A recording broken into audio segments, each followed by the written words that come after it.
আপনার সাথে কিছু কথা ছিল, সেই জন্য কল করছিলাম। জি বলেন। আসলে আপনাদের সম্পর্কটা নিয়ে আর কি, আমার আন্টি আমাকে আর আমার শাশুড়িকে দায়িত্ব দিল এই ব্যাপারে।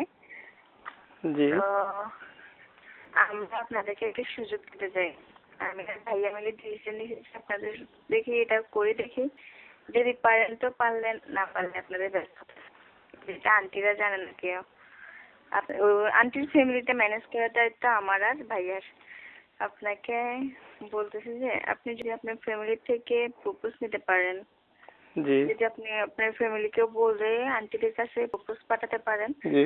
তাহলে আন্টিদের ফ্যামিলির কেউ রাজি নেই, কিন্তু আন্টিদের ফ্যামিলিতে রাজি করার দায়িত্ব আমি আর ভাইয়া নিলাম। যদি আপনাদের ফ্যামিলি থেকে প্রপোজ যায় তাহলে হ্যাঁ, যদি আপনি সময় চান তাহলে সময় নিয়ে দিব। এটাই।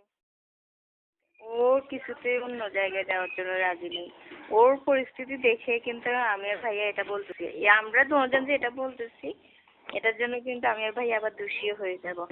কারণ আন্টি আমাকে বিশেষ করে আমাদের উপর দায়িত্ব দিচ্ছে, এবং সেই জায়গায় আমরাই আন্টির পিছনে পড়ে দিচ্ছি। ঠিক আছে? আপনাকে আমি এটাই জন্য বললাম যে রূপা যত জায়গা থেকে প্রপোজ আসতেছে, ও একটা না একটা করে ওগুলাকে খেলাচ্ছে। এই মেয়েটার পরিস্থিতি বলতেছে, আপনি চেষ্টা করুন আপনার ফ্যামিলিতে বলতে, ওনাদের থেকে চাইলেন, ওনাদেরকে বলেন জাস্ট একটা